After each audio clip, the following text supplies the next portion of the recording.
Welcome to Blue Talks.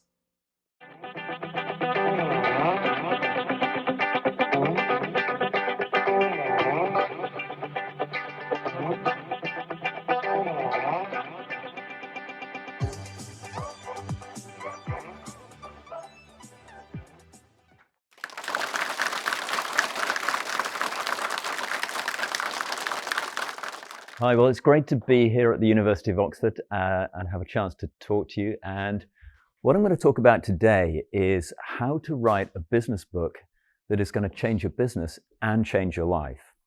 And the subtitle to that is how to do it in days and weeks, not months or years, or in some cases, never. So to start with, you heard in the intro there that I'm a former corporate lawyer, so as we like to joke, I'm a recovering lawyer. There's quite a few of us about, surprisingly. And so how did I get from law to publishing books? Well, I've always loved books. I mean, one of my earliest memories, I was probably about 5 years old. I used to share a room with my brother at the time, and I remember going to bed and reading a book with a torch under the covers, so I've loved books ever since I was a little kid.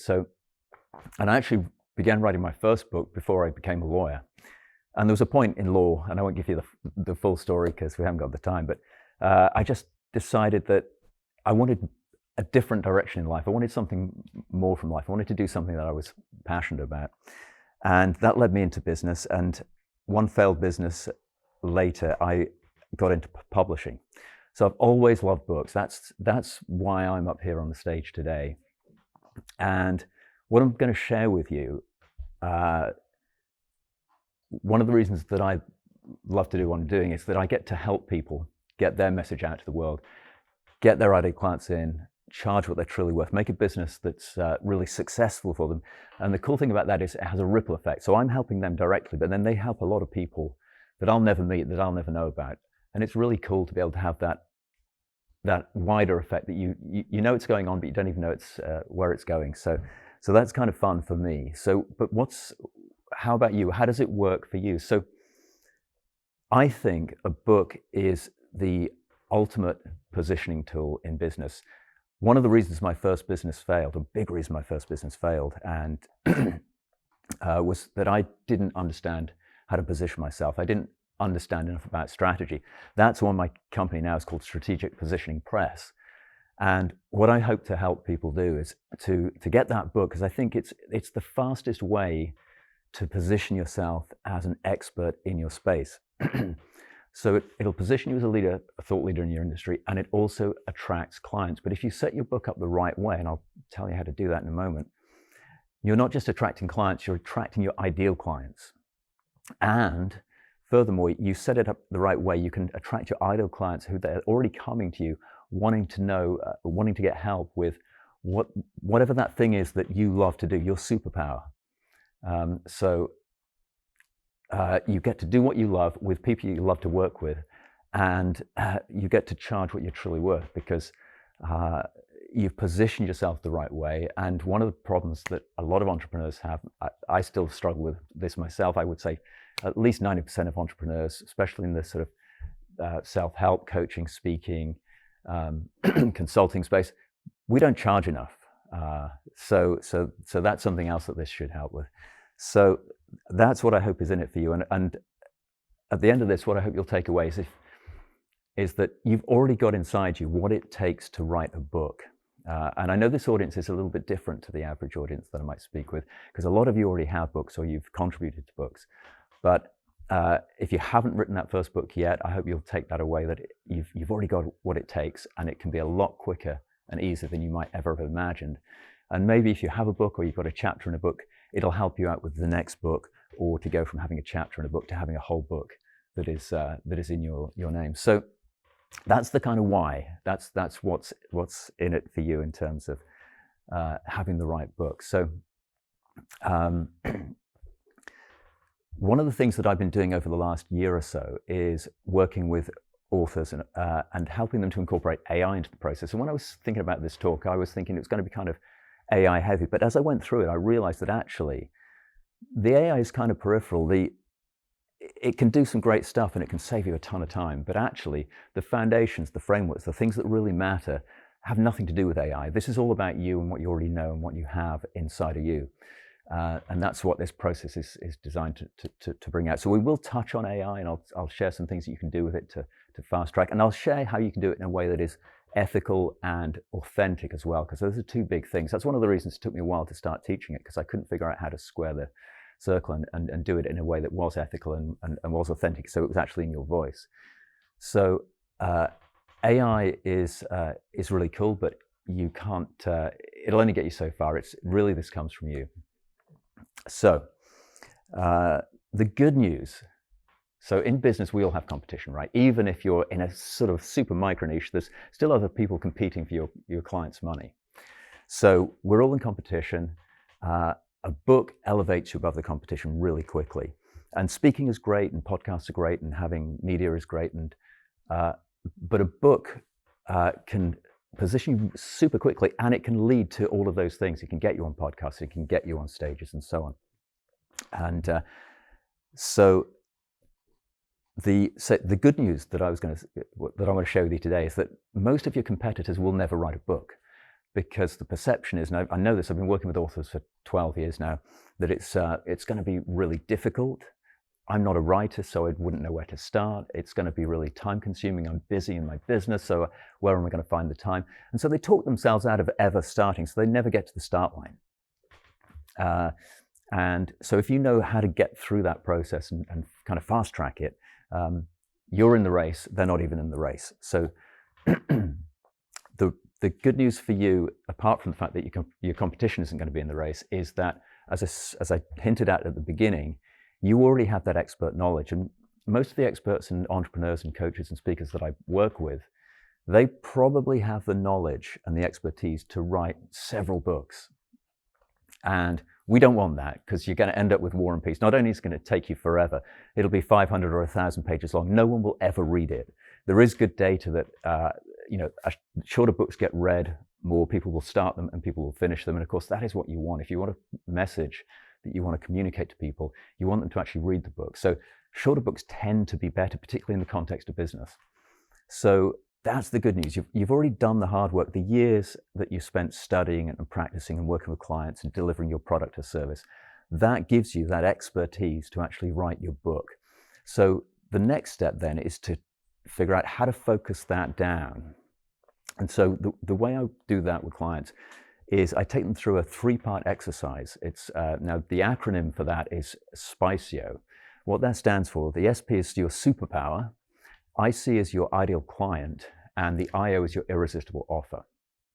And I won't take you through the whole thing, but if you were to do the whole exercise, there are about 8 to 10 questions in each one. They take about 15-20 minutes each, so you can do the whole thing in an hour. So it's a really quick thing, but it's a really powerful thing, because not only does it inform you as to what you should focus your book on, it can actually streamline your business at the same time. So I'll give you a couple of examples from each of the 3 exercises so you kind of know what I'm talking about. So your superpower, the question I always start with is, what do you love to do? Okay, of all the things that you do in your business, what is the one thing that you're really most passionate about? Another question there would be, where do you feel you add the most value to clients, and so on. So thinking about what it is you love to do, where you can add the most value. And typically what we love to do is what we're going to put the most time, effort, and passion in. So it kind of creates a feedback loop, so we get better at that. The ideal client, think about all the clients you've had in the past. Who are the ones that you love to work with? Who are the most rewarding? Now, there's a financial question here, one which is, which clients have the highest margins? That's an important question, because we're in business, right? Another question after you've answered that one is, which clients are the best to work with in terms of return on your investment of time? Because a client might have a high margin, but if it takes hours and hours to work with that client, and maybe you could work with a group of clients over here at a slightly lower price, but actually it's more scalable. So there's questions like that. So don't just look at the margins. Think about return on the investment of your time and effort as well. That's really important. But then outside of just the financial side of it, the kind of business side of it, again, and this goes to what do you love to do, which is the first question from the first exercise. which clients are the most fun to work with, which clients are the lowest maintenance. And typically, there's a high level of correlation across these questions. And another question to ask yourself is, which clients really appreciate what I do? And which clients are going to implement? Some clients are really good at doing stuff. They do their homework, or they do what you ask, and you get results. And if they get results, they'll keep working with you, and they'll evangelize for you. They'll bring in word of mouth. And the clients that don't do the work and don't get the results will blame you for it. And they're the ones that'll refund and not give you the word of mouth. So figuring out who that ideal client is, you're spending a lot of time working with these people. Pick the people that you love to work with.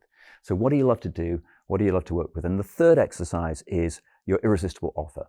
And if you've done the first two exercises, you probably already know what the irresistible offer is going to be, because it's going to be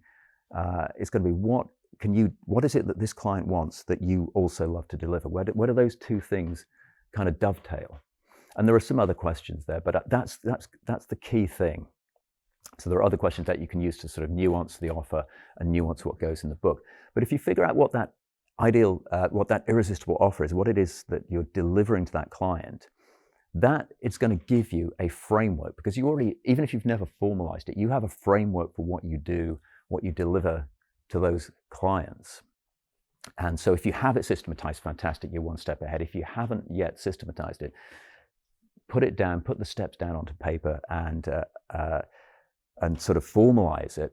But that framework, what you do to serve those clients, to deliver that product or service, that is going to be the framework for your book. Because the book is there, like I said, it's there to position you, but it's also there to attract those ideal clients. So you build the book around the problem that you want to solve for those ideal clients. So you have the knowledge, you know who the ideal clients are, you have the framework, and those steps, the 5 or the 7 or the 10 steps that you would go through to get the client the result that they want, those become the chapters of the book. So you have the framework, you have the chapters, and then almost certainly those different key elements of what you deliver are going to have smaller chunks, kind of sub-points, steps in the middle. So now you can break those chapters down. So now you've got the framework for your book, and you have all of this in you already right now. It's just a question of kind of thinking about it and figuring out what it is. And by having that framework, that deliverable, all of that huge breadth of knowledge that you have in your subject area, you can narrow it down to quite a small chunk, and that becomes the book. So you're not writing that War and Peace, you're just writing this small focus book, which is perfectly tailored to that ideal client. Okay, so now we've gone through the SPICEO exercise, we've got the framework for the book. How do we get that book out as fast as we can? Because it can't do anything. I've worked with some authors that have they've come to me and they've been working on their book for years and years and years. And that book that they work on for years and years and years and keep perfecting and keep redrafting is never going to help anyone. It's not going to help them, and it's never going to help any of their clients or any of the people that they might never meet but could still help with that book. So how do you get that out? Well, the quickest way to do it, and we're going to start bringing a little bit of AI in here, is to speak your book. Now, you don't have to. You could do it the old school way and type it out, or actually handwrite it. My first book, I remember handwriting and then typing it out. That's how long ago it was. But I would recommend you speak it. And if you've never spoken before, I promise you, it'll feel weird, but you get used to it very quickly. Now, the cool thing is you can speak to, I use a software called Otter AI. There's lots of other ones that will transcribe your voice in real time. So the nice thing about this is you don't have to feel self-conscious, because it's between you and the AI. No one else will ever hear it, okay? Even just a few years ago, you were paying maybe a couple of dollars an hour for somebody to type up the audio. And so an hour of finished audio might cost you $120. Well, you can get like 5 hours a month for free now. So that could be a whole book. So you speak your book. And the reason we do this is because it's so fast. We would typically speak at about 9,000 words an hour. Now, when you're pausing to sort of think about the next thing and speaking your book, you're not going to be speaking it that fast. But even if it's like 5,000 words, if you were to set aside 1 hour a day to, of your best time, so if you're the most productive first thing in the morning. Maybe you set the first hour a day, no distractions, no interruptions, no appointments, nothing. You just focus on speaking your book. You do that 1 hour a day for a couple of weeks. And you get 5,000 hours out. That's 50,000 words. That's a whole book. 30 or 40,000 words might be the whole book. And I'll just go on a little side note here. I get asked this question a lot. How long should the book be? Well, the answer is as long as it needs to be to communicate what you need to communicate to that prospect, and as short as you can make it. Nobody's going to thank you for making it any longer than it needs to be. So there's no set length, but if you can, cover what you need to cover, but make it as short as you can. Anyway, so you can speak super, super fast. You could have the manuscript down in, depending on how long that book is, in a week or maybe 2 weeks, if you just set aside 1 hour a day, once you've got that framework, which you already have inside you anyway. So now you've got that manuscript. And what's the next step? Well, it's going to sound like the spoken word. We don't speak the same way as we write. We have run-on sentences. We pause, we stop, we repeat words. We do all sorts of things. So it's going to be kind of messy. That's okay. Nobody else sees it. It's just you and the AI, remember, right? So the next step, and this is kind of cool, this is where we bring a bit more of the AI into the process. You can create something called a custom GPT. A GPT is basically like an app inside a chat GPT, if you've not come across these before. And this is where we kind of square that circle. How do you use AI in a way that's authentic? It's in your voice, but it's also ethical. So what we do, and I can't give you the whole process, but I'll give you the outline. We train it up on our own work. So whatever your writing style is, you take samples of your work, you can load that up into your GPT and give it some instructions and basically tell it to write and edit in your voice. So what you then do is you take that transcript, you take it into chunks, and you put it into your ChatGPT, put it into ChatGPT and use your custom GPT to basically turn it from from spoken into written. And it'll do a really good job of that, and it'll do it in your voice, and it'll do it almost in real time as you're watching. So what would normally be, a couple of years ago would have been a really time-consuming process. You'd probably hire an editor. It would probably cost you several $1,000s. The turnaround time might be several weeks by the time you found the right editor, turn it around, fed back on it, editor does another run through. You can do that in almost real time. So now you take that spoken word and turn it into something that sounds like written prose. It won't be perfect, but it'll be really good, and it'll be in your voice. And the GPT is not it's trained on your stuff. It's not trained on the rest of the world. So you're not plagiarizing anybody else. You're building off your own material. And then you can, beyond that, you can then use ChatGPT to do a little more editing. It can do all the different kinds of editing and kind of polish it up. Now, I still recommend working with an editor to do a final run through, because there's a real value in having a human being actually read the finished product before it goes out, and it can't be you because you know the material too well. It's got to be a fresh pair of eyes. So there's still value in editing, but by using the AI to do a lot of the heavy lifting, the first thing, it'll save you thousands and thousands of dollars, because what you give to the editor will be so much more polished and require so much less work. And then secondly, it's going to save you a huge amount of time, because what they're doing is really kind of taking something which is perhaps 90% there and just polishing it out and doing the finishing touches. So the turnaround time is much, much faster. You don't have to have multiple edits and multiple editors and so on. So at this point, we're not that far into the process. And you've got a finished manuscript. It's polished, it's edited. It doesn't sound like you just spoke it and stumbled over your words. It's a proper book. And you have this book which is in your authentic voice. It is positioning you as an expert in your field. It is attracting those ideal clients. And so you've crafted it. You're bringing the exact right people in who already, like I said at the beginning, they're coming to you wanting you to solve the problem that you want to solve for them, where you can add the most value, where you have the most fun. So you end up with a book that will bring in those perfect clients, allow you to charge what you're truly worth. So now you don't have to put the same number of hours in. Now you can start buying back your time. You can start getting the help and the support so that you can just stay focused in that zone of genius, doing what it is you love to do. So now you're not working the crazy entrepreneurial hours. We go into a lot of us go into business, become entrepreneurs because we think we're going to have freedom and time and control, and then we end up working insane hours for less than minimum wage. So we don't want that. We want to have great clients, get paid what we're worth, and actually have some free time at the end of the day to spend time with friends and family and do the things that we like to do. So that is what the right book will do for you. It will grow your business rapidly. It will free up your time, and it will make it a load more fun. You'll be working with people that you love to work with, doing what it is you love to do. So that is my plea to you is to say that you've got this inside you already. You have a book inside you, and you can get it out to the world and start helping people and building that business much faster than maybe you realized. So thank you.